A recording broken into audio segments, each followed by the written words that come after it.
என் தாய் தமிழ் உறவுகளுக்கு வணக்கம். இன்பமும் துன்பமும் அவரவர் எண்ணம் போல அப்படின்னு ஒரு பழமொழி. அது எப்படிங்க, தனக்குத்தானே துன்பம் வரணும்னு யாராவது நினைப்பாங்களா? தூக்கில் தொங்குனா கூட துன்பம் இல்லாமல் தொங்கும்னு நினைக்கிறாங்க. அப்போ இந்த பழமொழி பொய் தானே? அதாவது பிறருக்கு தீமை செய்யணும்னு நினைக்கிறதே துன்பம்தான். பாதிக்கப்பட்டவனுக்கு இது துன்பத்தையும், பாதிக்க செய்தவனுக்கு இன்பத்தையும் தருது. ஒரு ஊரில் ஒரு விவசாயி இருந்தார். அவருக்கு 2 பெண் குழந்தைகள். அந்த பெண் குழந்தைகள் பிறந்து வளர்ந்து பெரியாளானாங்க. அவங்களுக்கு மாப்பிள்ளை தேடக்கூடிய அந்த காலகட்டம் வந்தது. தகப்பனார் தன் பிள்ளைகளுக்கு மாப்பிள்ளை பார்த்தாரு. ஒரே ஊரில் 2 வெவ்வேறு தொழில் செய்யக்கூடிய மாப்பிள்ளைகளை கண்டுபிடிச்சு அவர்களுக்கு திருமணம் வச்சார். சில காலங்கள் கழித்து அந்த பெண் பிள்ளைகளை பார்க்க தன் வீட்டில் விளைஞ்ச பொருட்கள்லாம் எடுத்துக்கொண்டு போகிறாரு. மூத்த பெண் பிள்ளையை பார்த்து, என்னம்மா நல்லா இருக்கியா, மருமகன் எப்படி இருக்காரு, உன்னை எப்படி வச்சுக்கிறாரு அப்படின்னு நலம் விசாரிக்கிறாரு.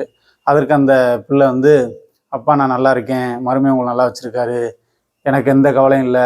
ஆனால் ஒரே ஒரு கவலை தான், உங்களுடைய மூத்த மருமகன் விவசாயி இருப்பதால் இப்போ விவசாய காலம், இப்போ தான் நாங்கள் நெல் பயிரிட்டுருக்கோம். இந்த நேரத்தில் மழை நல்லா பெஞ்சாதான் போதிய மகசூல் கிடைக்கும், எங்களுக்கு வருமானம் கிடைக்கும் அப்படின்றாரு.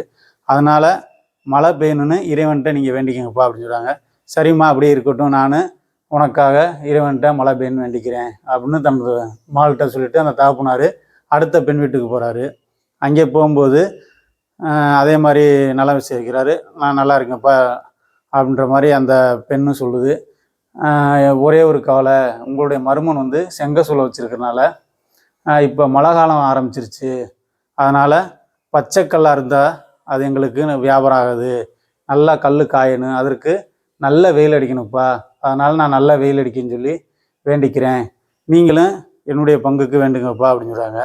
இதை கேட்டு சரிம்மா நான் வேண்டிக்கிறேன் அப்படின்னு சொல்லி தன்னுடைய தகப்பனார் வீட்டுக்கு வர்றாரு. வர்ற வழியே யோசிச்சுட்டு வர்றாரு. மழை பெஞ்சா ஒரு மகளுக்கு சந்தோஷம், வெயில் அடித்தா ஒரு மகளுக்கு சந்தோஷம், நான் எப்படி இறைவன்கிட்ட வேண்டிக்கிறது அப்படின்னு ஒரு சிந்தனையிலேயே வந்துக்கிட்டு இருக்காரு.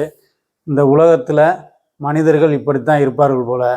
எல்லா நேரத்திலும் எல்லோருக்கும் ஒரு செயல் ஒன்றாக அமைவதில்லை.